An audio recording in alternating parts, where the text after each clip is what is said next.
Hey there, I'm Lee Ullman here with some big news from the National Young Farmers Coalition. We're partnering with Heritage Radio Network on a special season of The Farm Report. It's all about what's happening with the Farm Bill and how it impacts farmers and eaters. I am growing diversified vegetables on land that's been in our family for 150 years. And so with the pandemic, gentrification, property values going up, we had to sell the land and we lost it. Join us as we uncover the untold stories behind this massive piece of legislation that shapes how we grow our food, what we eat, and so much more. The problems we have had, those are things that come from earlier Farm Bill and USDA policy, right? Like Earl Butts, get big or get out. You know, it's my responsibility to know not only what I'm eating, but then like how that all came to be. And realize like, wow, like this piece of legislation, all this money, like it's technically something that I support as a taxpayer. While Congress debates the next Farm Bill, this is not just an invitation to listen. It's a call to action. Be part of the conversation. Subscribe to the Farm Report on Heritage Radio Network, wherever you listen to podcasts. 2%. The 2%'s right over here. Oh, hey, Jenna. I didn't know you shopped here. Yeah, anything to support local food, know what I mean? I definitely do, though that's not the only thing you do in the name of good eats, obviously. Well, true. I also host Eating Matters every Wednesday at 5 p.m., where we talk about food policy and how it impacts all of us. Be sure to tune in. All right, gotta get the plug in there, I get it. Yep, I'm #shameless. You know what else you can do to support the local food community, right? Well, yeah, make a donation to Heritage Radio Network, the world's pioneer food radio station. That's right, and I gotta call you out on the whole local thing. What do you mean? Well, the Farm Report, A Taste of the Past, Japan Eats, those are shows that take you around the country and the world. I'll give you that. So how can listeners give their support? It's pretty easy. Just go to heritageradionetwork.org and click on the big red heart in the top right corner. It's pretty easy from there. Thanks. Today's program is brought to you by Nettle Meadow Farm Cheese and Spirits Pairing, taking place on Saturday, June 18th at Nettle Meadow Farm. For more information, visit nettlemeadowcheeseandspirits.com. That's NETTLE, meadowcheeseandspirits.com. Hello, everybody. This is Jerobi from A Tribe Called Quest / Eats, Rhymes, and Life, and you're here listening to Heritage Radio Network. We talk about food, we talk about music, with musical dudes, finger on the pulse, snacky tunes.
Hello and welcome to Snacky Tunes. We are sitting in the dining area of Mariscos Jaliscos with Bill Esparza, James Beard award-winning writer. Welcome to Snacky Tunes. Thanks, Darren. Great to be here. Thank you. That's it, right?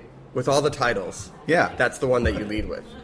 I got to say, banner year for you. James Beard Award. Congratulations. Thank you. Announcement of your first book. 4th year of Tacolandia, which we're going to be talking about later. Yeah, the biggest ever. But that's awesome.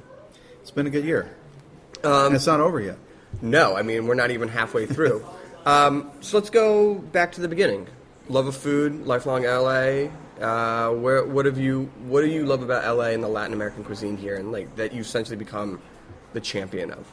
Well, for what I like to do and what I like to write about and what I like to eat, Los Angeles is the place to be. This is the epicenter of Mexican, Latin American cuisine, and not all Latin American cuisines, but we have some shortages here and there. But it's really the epicenter of Mexican food in the United States.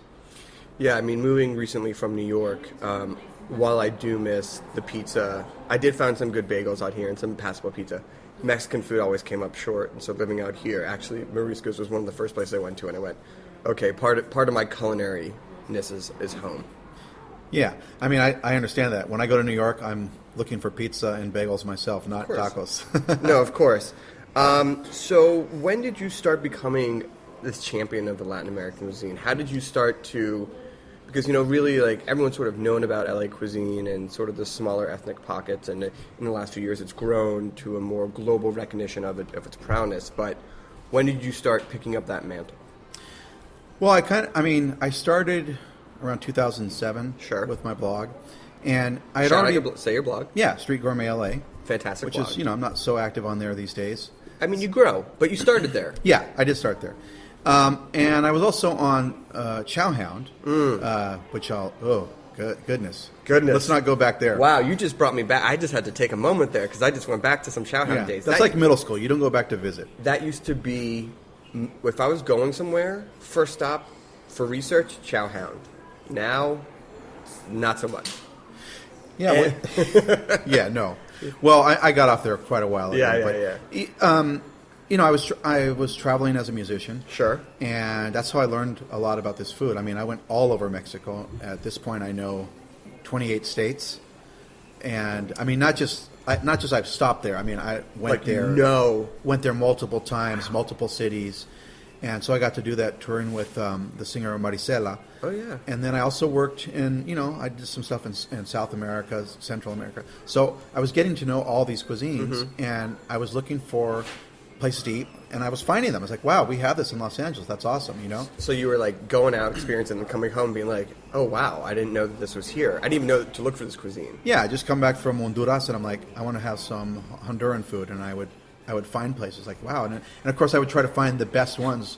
And because, I was having a great reference for that food, because being there, I was looking for the ones that were closest to the food that I had while I was there. Now, so many times you go out on the road and you have this amazing bite of food in this magical part of the world, and then you come back and you find that your city has one restaurant that sort of does it, but then it doesn't live up to it. What were you finding when you were coming home and that LA had to offer?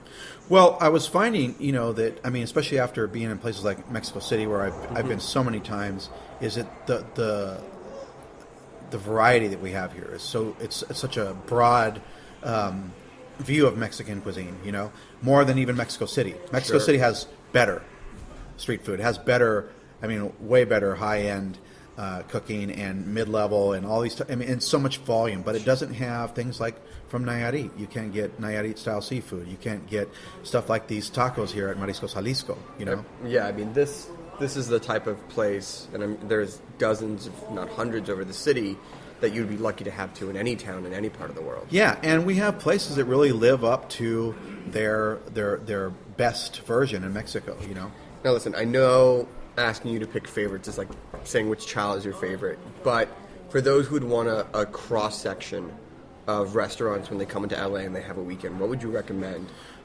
Well, yeah, you're right. I don't have favorites. I love so many of these places. Mariscos Jalisco is a place that I come to a lot. Also, Connie Seafood is a place I go to. I love Guerrilla Tacos, Oh, yeah. Especially, they set up on Thursday nights, not too far from me.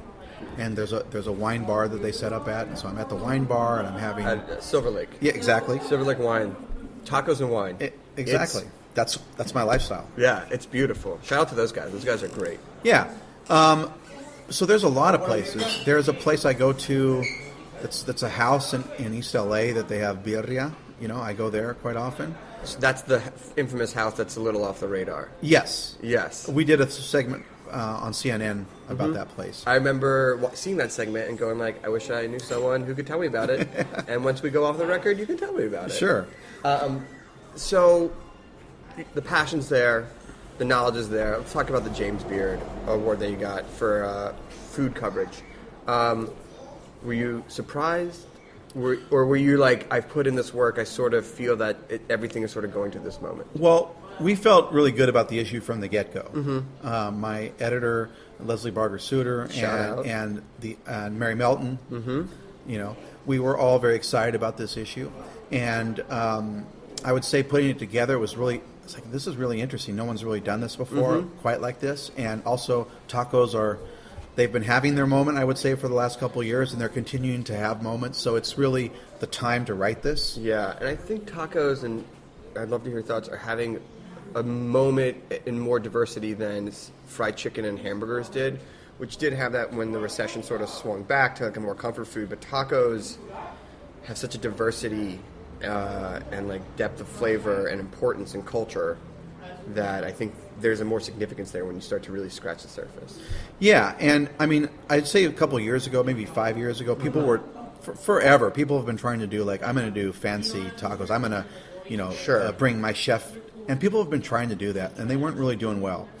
Until like Wes Avila came along and showed everybody like you could use, you know, farm ingredient, you know, farm to table stuff, and you could use really fine products and make really great tacos that still honor the tradition. And I think since him, everybody's starting to slowly figure that out, and everybody's getting really good. I mean, you know, even this is not Mexican, but it's really good and tasty, and they've figured out how to make good tacos. So everybody's doing really great right now, you know. Have you seen tacos that have gone, I mean, look, I never feel that there's a bad slice of pizza or a bad taco, but have you seen tacos that have sort of tried to reinvent themselves and missed the mark? Oh, what I'm saying is that up till Wes Avila, everybody was just making stupid, I mean, things that don't really, they aren't tacos. They're just stuff on a tortilla, and no matter what you call it or what, you know, fillet of this, it just wasn't any good. It wasn't a taco, and it didn't come together as a dish. So how do you define a taco then? Well, it has to have. Well, you define a taco is, you know, food served in a flour or corn tortilla. Sure. That's it. But yes, that's the broad definition. But for you, if you look this up and you say this is not a taco, even though it meets those basic requirements, what to you? A taco is a dish, just like anything else, and it comes together. It really comes together as a stew in your mouth. You know, so like when you have a fish taco in Baja, they you know, people get freaked out over like, oh, you're putting mayo. It's like, you have to have the mayo, just like you have mayo on a sandwich to help lubricate, to bring those ingredients on the inside into the bread. It's the same thing with the taco. So you put cream on it, you put some salsa. But if you just put a fish on there and salsa, you're not going to get that when you take that first bite. It's not going to like fall apart into this nice stew of flavors. You know, no, it's not. And so you need that. Even carne asada has to be tender, but usually they do something with either the salsa or the condiments or the tortilla itself to kind of pull in, or even like in the north where they use flour tortillas. You know, it really comes together as a stew once you take a bite. Now, you recently just wrote about flour tortillas and about how, I mean, I've been a flour tortilla man my entire life, and I understand that may have been looked down upon, and I felt like whenever I would order flour very quietly, but also spending time in Texas and Austin and things like that, like, I love flour tortillas, and you have become a recent champion. Oh, no, I'm not a recent champion. I've always been. Maybe, okay, fine. That's good to know. I mean, I know, some of my favorite states in Mexico are Sonora, Nuevo León, Chihuahua, and for years I've been going to these places. And see, in Mexico, this thing about flour tortillas and it's not a thing. Now, they might have a thing in the south, like in Oaxaca or, you know, Puebla, where they're saying that corn. But in Puebla, they use flour tortillas too, for their at the Tacos Árabe stand. They have tacos árabes, which is on a flour type tortilla. It's more like pita style, and then they have tacos orientales, which they do on just a corn tortilla. They do the same taco árabe on a corn tortilla, and then they have this thing called tacos de harina, which is the taco árabe meat on, the marinated pork on a flour tortilla. So they use them there too.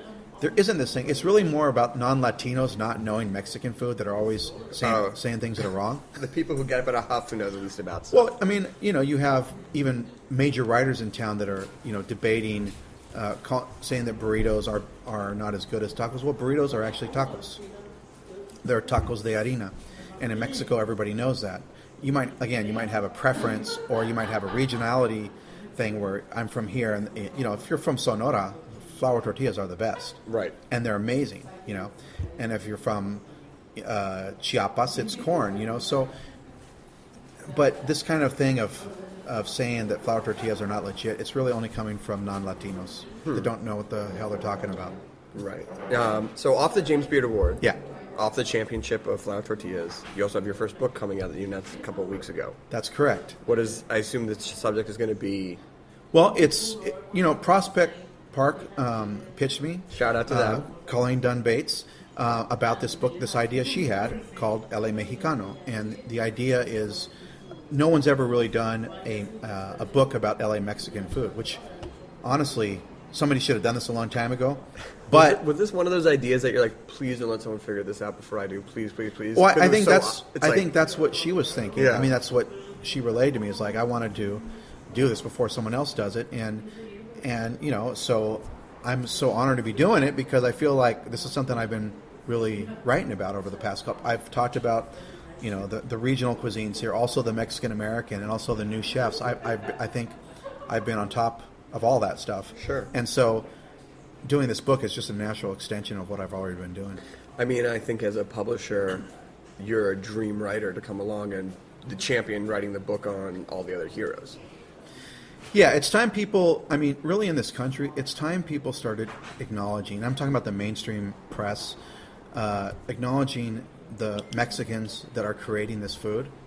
And not just the traditional vendors or the old school Mexican, but the new Mexican American chefs that are making an original cuisine, which is really what you're supposed to do as a chef. Absolutely. You are supposed to bring your own thing to it and bring something original to the table, literally. And these guys are doing it, And for so long, we've been looking. Because people don't know about Mexican cuisine and writers don't know about Mexican cuisine. They're focusing on people that have PR that are usually not Mexican and aren't doing as good of a job as the people that are creating it, So I think that this book is really going to be a lot about that, about talking about these stories. Amazing. Well, Bill, we're going to take a quick break. We're going to listen to a track, which, because it's almost summertime, one of our favorite Brooklyn bands, Midnight Magic, and then we're going to come back and talk about Tacolandia, which I am very, very excited about. We are coming at you from Moriscos out in LA here on Snack Your Tunes.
as fast as I can. With everything to lose, I won't let you free from my hand. At the speed of light, lead me back to you. Beam me up, beam me up, beam me up, beam me up, beam me up down. Beam me down, beam me down, beam me down, beam me back downtown. Welcome back to Snacky Tunes. We are here with James Beard, award-winning writer Bill Esparza, and also Taco Razzo. Yes, the world's first taco razo. Which is? Someone who takes pictures of tacos. Oh, like pop! I got it. I was reading it and I was go, is this like a taco czar, taco impresario, but taco razzo? Very awesome. And we are here. It's just a fun thing, of course. It's awesome. I mean, when you showed up and you're a man after my own heart. When you're like, listen, I know we had plans to eat here, but I saw another taco place on Instagram and I had to go there first. Say no more. I understand. Well, duty calls. Duty calls. Had a gig. Cam around the neck. How are those tacos? Really great. And those are going up on... Can you say who they are? Yeah, they're tacos al vapor, steamed tacos from the state of Jalisco. So chicharrón and beans and potatoes with chorizo. Nice wet tortillas. I may have to go run there afterward. I think I may have to run there afterwards. So we're super excited. Coming up June 11th in Los Angeles, 4th annual Tacolandia. Yes. Which is, for those who don't know, Tacolandia is the largest taco festival in the United States, held by LA Weekly, and I am the curator. And I am bringing the best tacos in Los Angeles, and we're also bringing vendors from San Diego, Arizona, London, Sacramento, and of course 2 states in Mexico, Baja California, and the state of Nuevo León. That's amazing. I mean, you want to talk about a scene that's going over there. It's the Mexican scene in London. It used to be non-existent. Yeah, it's actually growing. It's actually growing. And we've got their top vendor coming.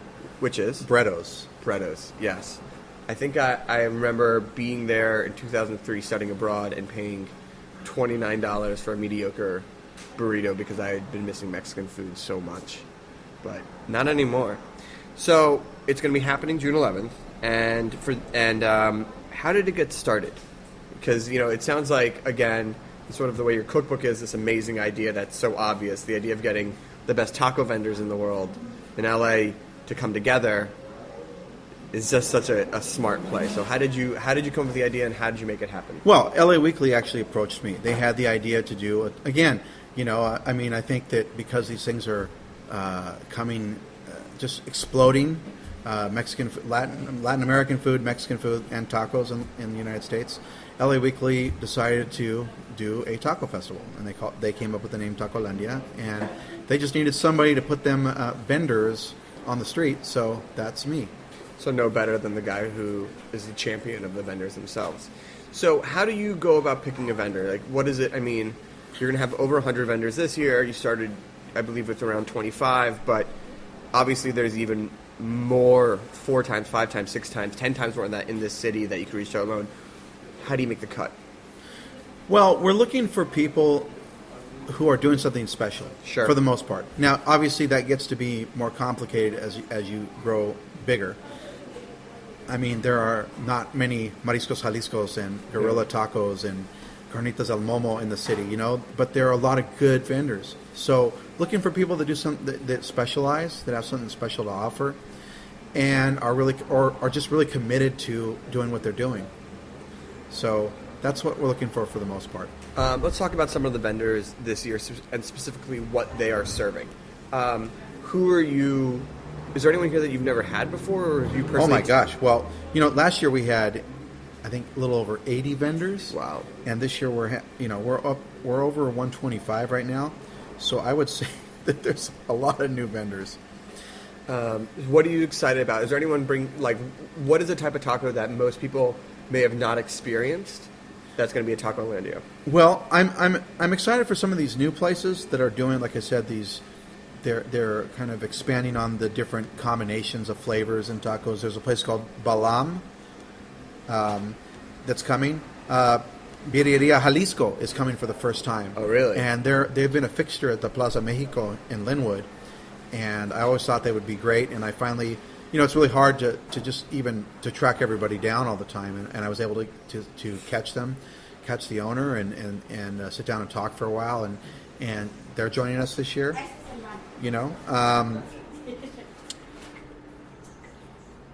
Cacao Mexicatessen always brings really interesting tacos to any event they go to. I mean, the restaurant alone is very, very interesting and unlike anything. But but they're going to bring something special. Yeah, I'm sure. And they're really part of this whole Mexican American scene that's really expanding here in Los Angeles. And we have the full range. I'm Christy Vega's going to be with us from Casa Vega. Wow, Christy, and I also like the old school Mexican American stuff too. So we have that for the first time this year, which is really nice. There's a chef from San Diego called Priscilla Curiel, who does really beautiful. I think she might make the most beautiful tacos that I've seen. What does a beautiful taco look like? Well, it looks like it could have been done by hand or not, but it looks like maybe some tweezers were involved. Gotcha. some tweezer taco work. Yes, very precise. But just the color, she really, I think she thinks about colors when she puts her. So it's always very vibrant. Taco doesn't have to be like that. I mean, look, some tacos are various shades of white, brown, things like that. When the guy is throwing it into the tortilla and it's just splattering, that's also beauty. It's a beautiful thing. It's like a pollock in a tortilla. Now, in addition to the food, you're also going to be having a bunch of entertainment, live music, and things like that. Yes, we have live music.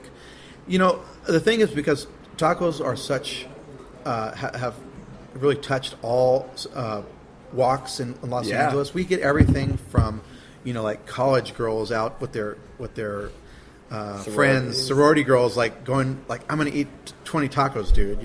And then you have the Mexican American community who like the idea of drinking craft beer and tacos. So you're going to have beers there.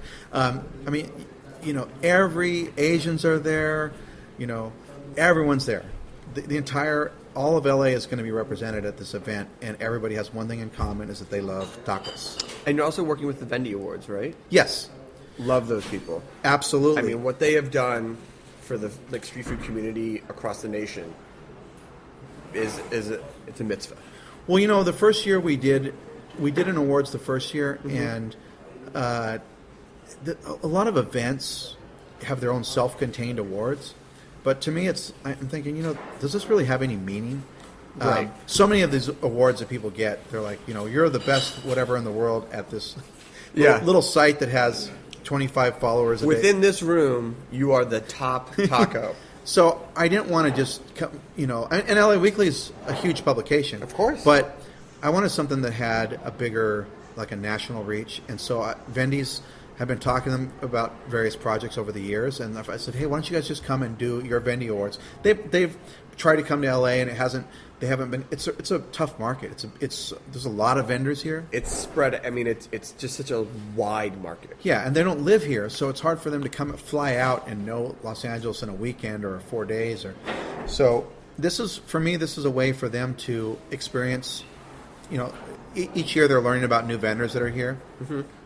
But for us, it also brings a real awards that has an award that has meaning to the vendors. I didn't want to just make up an award. So we have the Vendys. The LA Vendys are at Tacolandia, and the vendors are learning about it every year. They're becoming like really concerned. Like, hey, I want to get they want to get the Vendy Cup.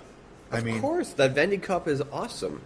Every one of them wants to hold that cup up, and it's like I think it's probably my favorite award because of also what they stand for and the support they give to people. More than just saying like, here's an award. Yeah. More, here's a trophy. It's got a lot of meaning, a lot of soul behind it. Yes, and I also really love that I have nothing to do with it. Not because I don't want to do it, but I felt like, okay, this is an event that's I am doing with LA Weekly, and I don't want to insert myself into the awards. No. You don't want to be the curator and then the picker of the winner. Like, it's too. I get it. It shouldn't be like that. It's got to be pure in some ways. Exactly. So I let the Vendys. I do suggest some judges that are local to help them out, and then they put the rest of the judges together.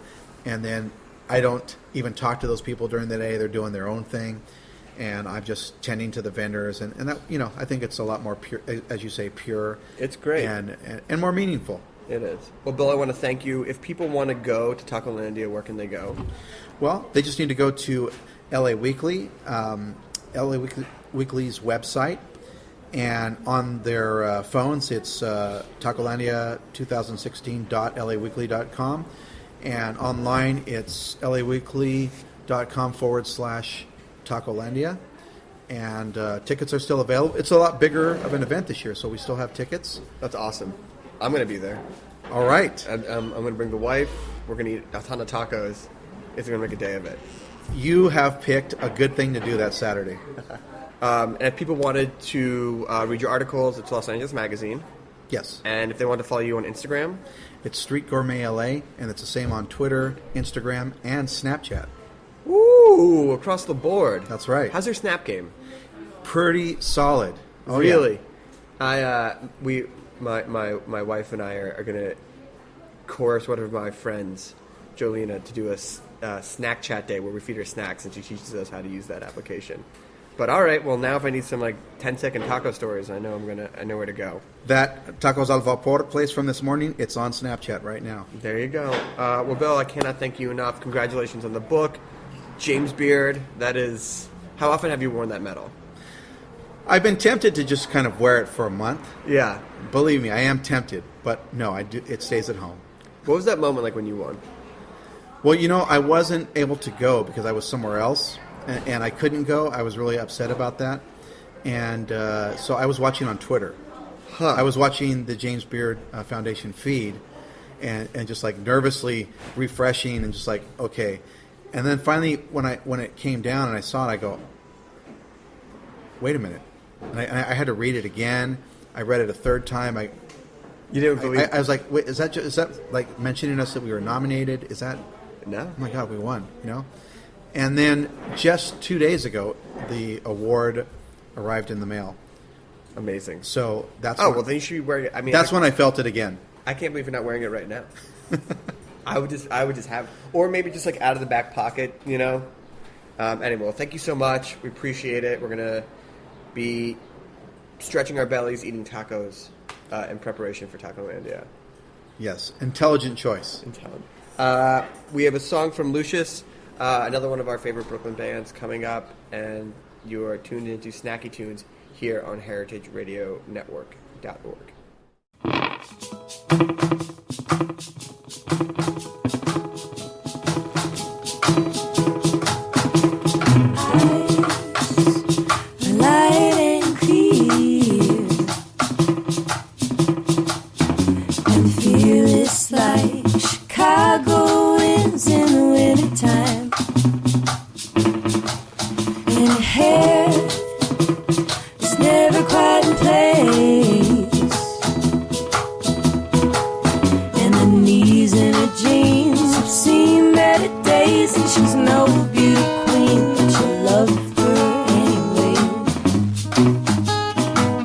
She's a wilder woman.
out the pages, flipping out the pages in your book. But we're gonna find another way back home. It's written in our blood, oh, it's written in our bones. Yeah, we'll only be bound by the things we choose. Yeah, we'll only be bound by the things we choose.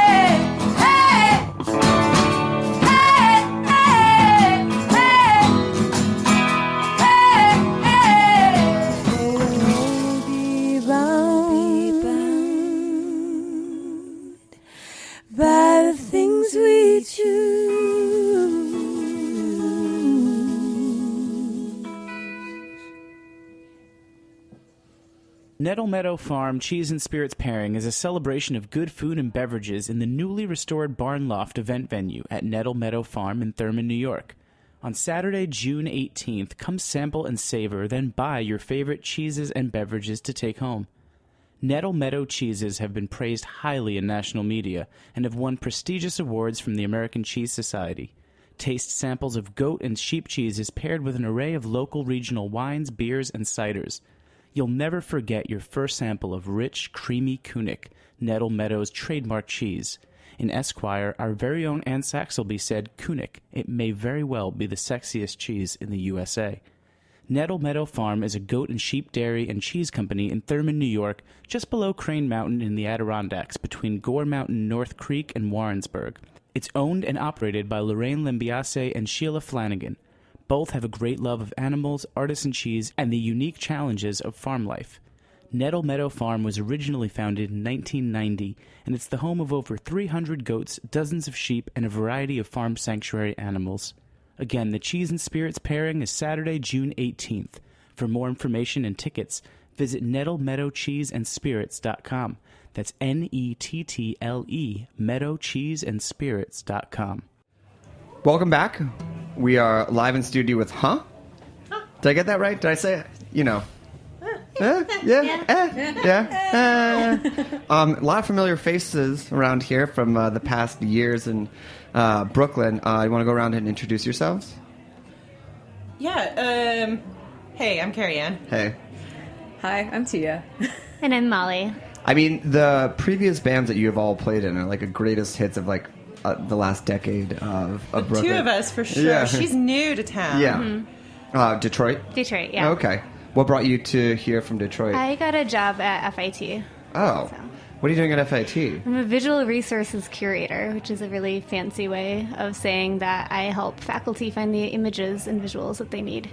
That is a really good job. Yeah, so I like love it. you know the deep dark corners of the internet. Basically, yeah. Yeah. Like if someone needs like a walrus inspiration photo, you're like, I got you. Yeah, I got got it. 10.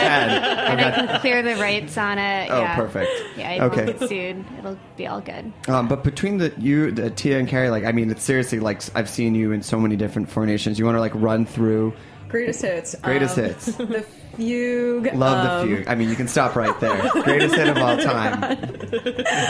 Pygmy Shrews, Queening. Those are probably like the biggest ones. I had Bad Credit, No Credit, as you know, because we were in here. As I know, former Snacky Tunes guest. And Clapperclaw, my solo project, which is still somewhat active. So how did Huh, which I just want to work into as many different ways as I can, come to be? Well, I was a huge fan of Tia, and Tia said she wasn't in a band, and I thought that was really fucked up. So yeah, then I remember we just sort of drank together a couple of times, and that was just obviously happening. Yeah. You know. And then, like, as you kind of, like, want to move from drinks to actual songwriting, I mean, since you're already in other projects and you're in other projects, what is it that you feel like, you know, here's another way to kind of, like, get a voice out there, and, like, what did you want to start to say with this new project? That's a great heavy question. Yeah. I don't know. We had a whole bunch of like different people in the band over the past like year or two, and I feel like it started out a little bit more like jokey, like pop music, and then it became less jokey pop music. Yeah, I mean, for me, I remember pitching this to you, like, you know, if nobody is out there like making music, like who's making our music like for us? Because I can't really think of anybody who's doing what, you know, I want to hear. And, like, and I hear like this what band. was like the you know, the infamous like put a piece of paper on a telephone pole and be like, here are influences if you're into these bands. Oh, that was fun. The first time we got together, I passed around a sheet of paper and had everybody write 4 bands or something. I feel like we all said Aerosmith. Am I remembering that right? I didn't. You are not remembering that right at all. But Aerosmith is definitely 75% of us said Aerosmith. What were some of the other what was the other bands that were on that list? I had Dead Boys, I remember. I remember just saying like I'm old and I'm going to be myself, and I think the next band I put down was like Van Halen. It's like from that list. I mean, can you like find those influences in your music, or was that just like a starting conversation point? I think a bit. I can hear it a little bit sometimes, but getting Ryan, our drummer, really changed everything too. How did that change things? She's got a lot of emo in her. And I think it modernized us quite a lot from our dad rock influences. Yeah, emo and like marching band shops. Yeah. That was like really fun to work with. I feel like I came up with things that I never would have popped into my head if she hadn't been drumming. Right. Can we hear a song? And just for everyone, Ryan is not here. Ryan's not here. So no Hi, percussion. Ryan. Hi, Ryan. She's with us in spirit. We're unplugged, which we're kind of excited about. This is so we were like, exciting. Now we're This all has set never if MTV ever brings it back. We're good I to think go. they are bringing it back. I think they are too. Dude, But I that's also so think, great. But I also think like that type of thing never goes away. I think like in modern day we know that like nothing's ever like gone. It's just like someone's like, I think we can make money off of this now, and then they just like dust it off. What's the first song you're gonna play for us? It's called Dark, and we're going to have a video coming out really soon that's done by Elizabeth Weinberg. Okay, let's talk. I mean, again, For this song, another okay. great hit. Yeah. Hey, Eliz, what up? All right, well, here we go live on Snacky Tunes.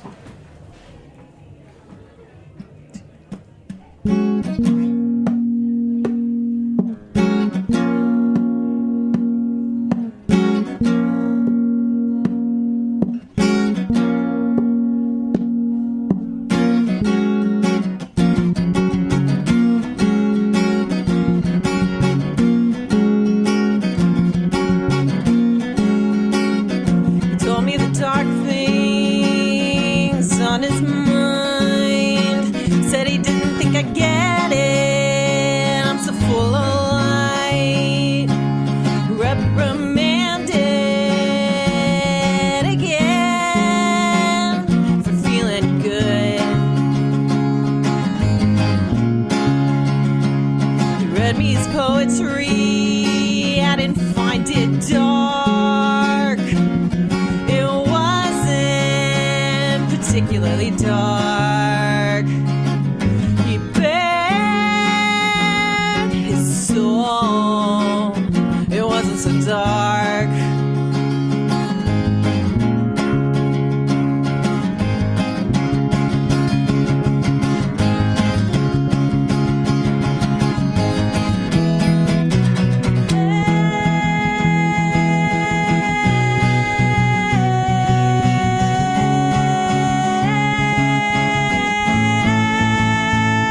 I'm not scared of the dark. I'm so bored of your dark. Get me out of this room. It can't be too soon.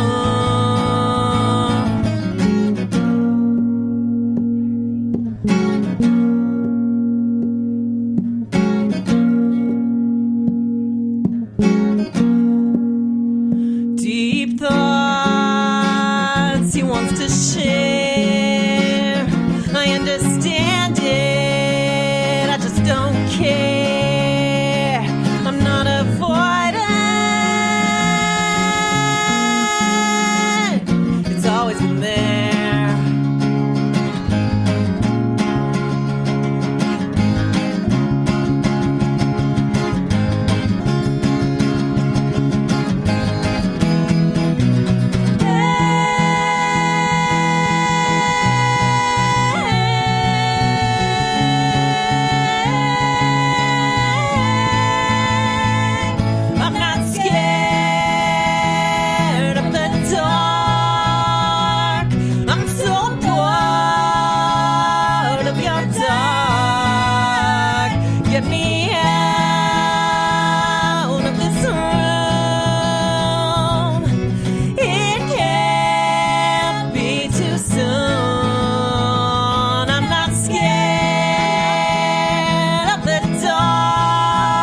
I realize I've never heard the term mom rock.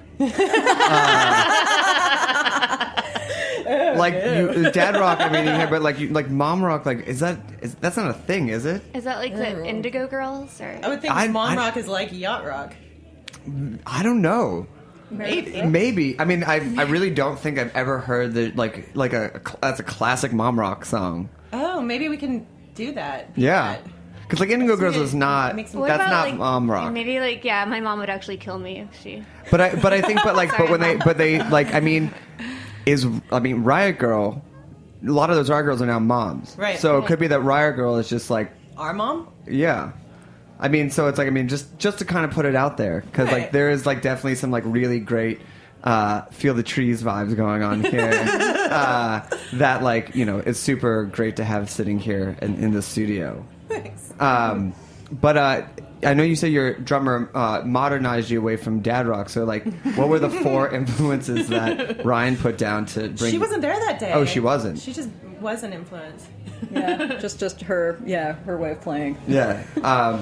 And so you said that the video was shot with Eliz. Yeah, and we weren't there. It was all Eliz's idea. Oh, really? It was all her like conception, and I was just like, yeah, that's great, sure. Did you see the final product? Oh, yeah. Oh, okay, cool. It's not like one of those things where you're like, Oh, wish we had been there. so beautiful. Yeah. It's so beautiful. Like, she's such a great photographer, and it's like her work. You know, it's just like it. She's there's someone I did not think that would continually be woven in and out of my life. I met her when I was 18. She lived on the floor above me at BU. Oh, really? Yeah, when she was she's going to hate this, but the Guster webmaster. Okay. which she will definitely hate for this. When this airs, she'll just be like, "Screw you, man." But so how was it working from it? It's such an interesting thing to give control for, and I've always like kind of thought about like bands that are not in the videos. You know, obviously like they have some presence in it, but it's a lot of trust within that. So like, you know, what was the conversation or collaboration based on what you wanted and how you kind of put the song together? As the song, not the video, or? Well, no, I mean, from putting the song together, how that kind of like fed into the video that you were like not physically there with like a close up or the band running around. I guess we had shot around the idea of like doing like a road trip video, so it definitely, there was an idea that there would be movement in the video, that there's a journey or something, and there's an escape. But she changed it quite a lot and made it a lot better. She's like, no. Yeah, that's Eliz all the way. She's Yeah. like, yeah, that's been done. Yeah. But it's a video about a little girl on a paper route. Not a little girl, a teenage girl. I was gonna say she just put her kid in it. She put a bunch of kids in it. She's just like, I've got her kid. Yeah. She's like, I've got to host the after school thing, so we're just gonna put him in. She puts her little boy in a wig. Yeah. So as the project evolves, I mean, I know you have an EP. It's what kind of comes from that. Is it touring? Is it like running more together? It's like, I mean, you've both been in such bands, and I'm guessing that you came from bands as well. Yeah. Like now that it's kind of like relationships, right? Like you always have like your first love and everything, and then maybe that doesn't work out, and you get older. But like as you kind of like get to older bands, like do you feel like the process comes easier? There's things that you learned, or how does that kind of structure or approach change? Everyone's looking at me. I mean, you survived the Fugue, so like That's true. Yeah. I think this was definitely like faster and easier to just say. I think at this age, everybody's just more like, okay, here's what I would like to do, and here's what I would not like to do. Yeah. It's very clear. Like it's like sex. Yeah. Yeah, exactly. Yeah, when and what we're doing. When we're doing stuff, what we're doing, and and why. And I don't know. I feel like I'm also just much more comfortable like letting the pop flag fly, and that feels really good.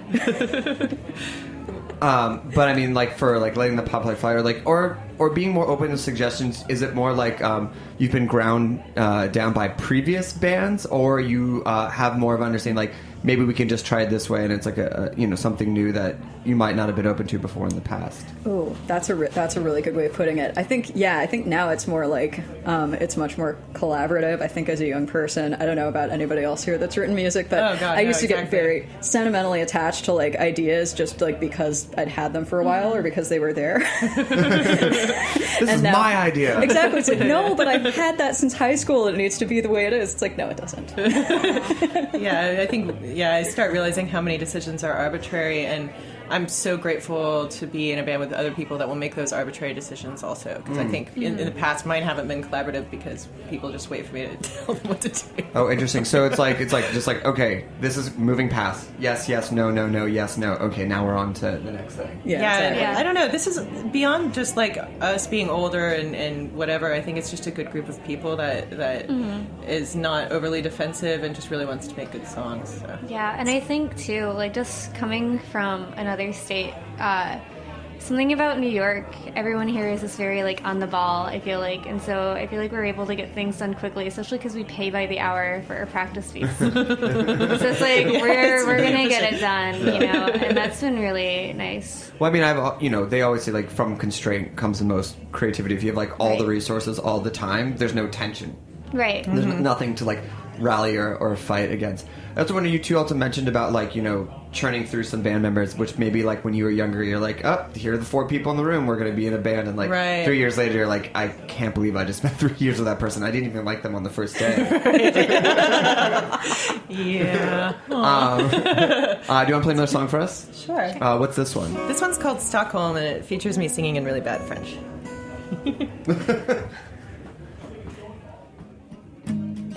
Oh. Whoops. Damn capo. I know. Not used to it.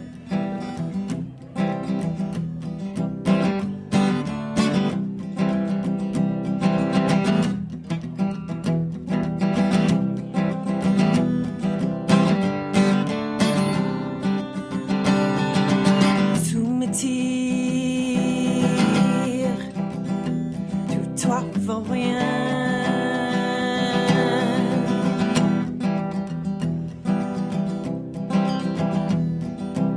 Tout m'a trouvé, navigateur.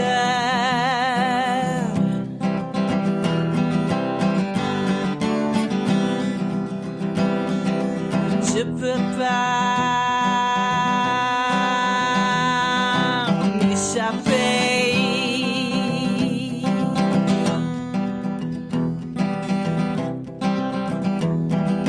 Je veux pas te quitter. The heart wants what it wants, and my heart wants all at once. My body breaks in new ways.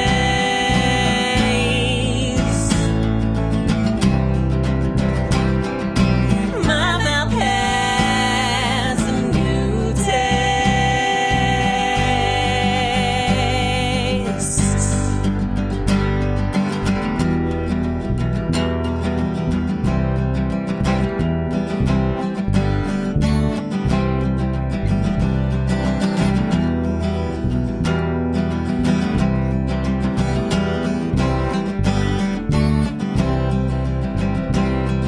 Eat every meal like it's the last.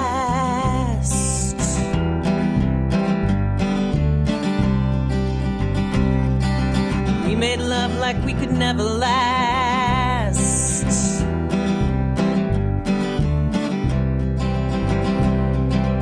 We could never last.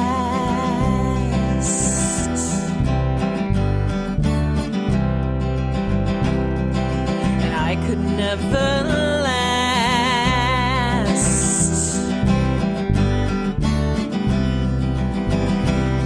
And the heart wants what it wants,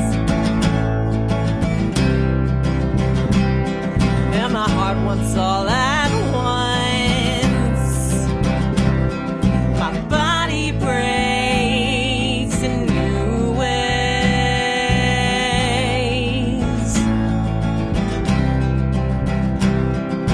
My mouth has a new taste.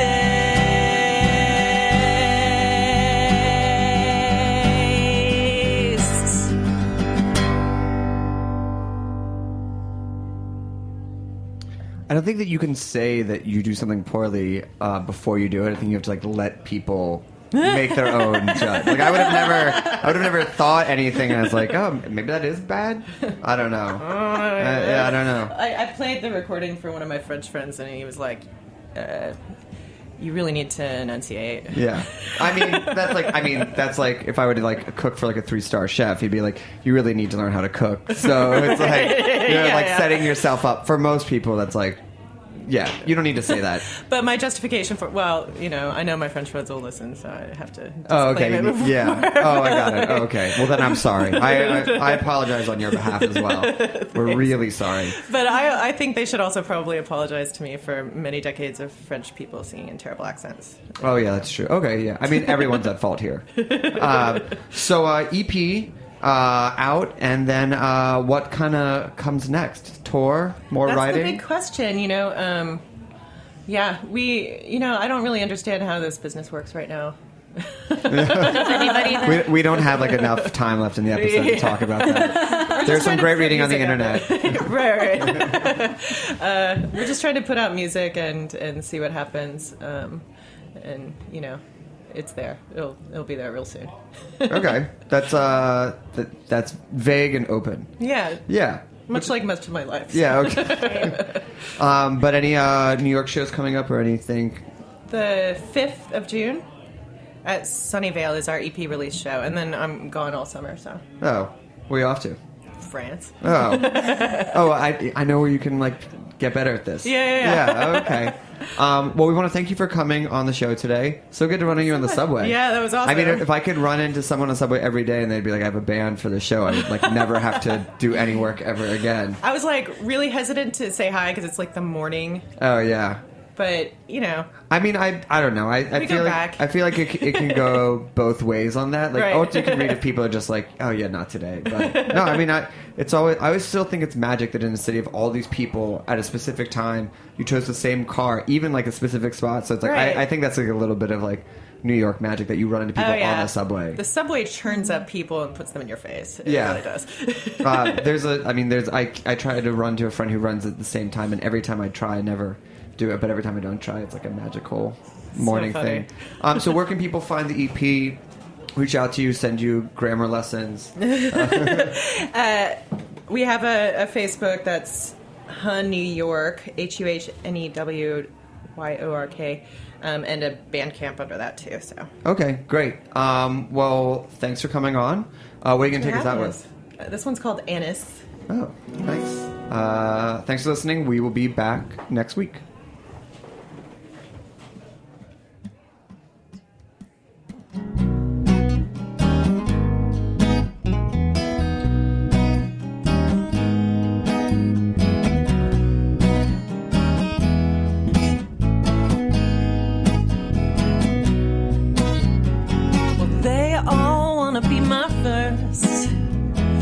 First was long ago. Maybe the imperial nature is coursing through them bones. And I was taught to believe there's no limit to the love that I can give. But if I keep pursuing science, I just might locate it.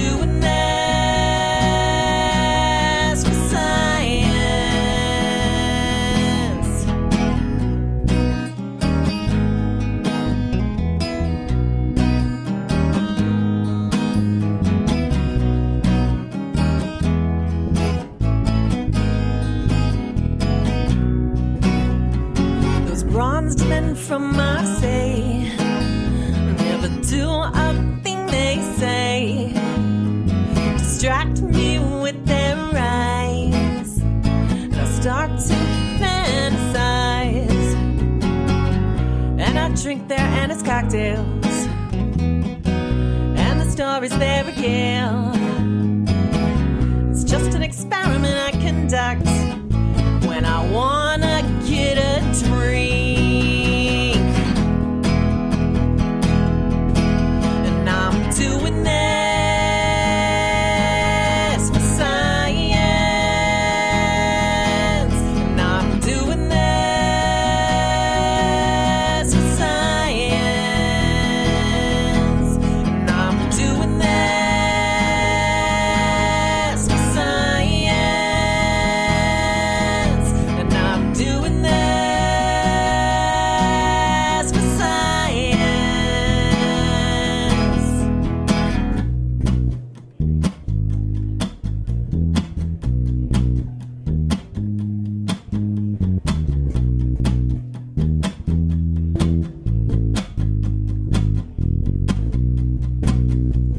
Parisians are so blunt.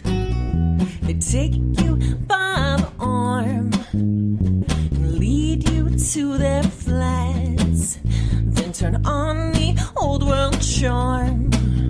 And in flyover land, I was taken by a man who loved me in a barn. And I thanked my lucky stars.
We talk about food, we talk about music, with musical dudes, finger on the pulse, snacky tunes. Thanks for listening to this program on heritageradionetwork.org. You can find all of our archived programs on our website or as podcasts in the iTunes Store by searching Heritage Radio Network. You can like us on Facebook and follow us on Twitter at heritage_radio. You can email us questions at any time at info@heritageradionetwork.org. Heritage Radio Network is a non-profit organization. To donate and become a member, visit our website today. Thanks for listening.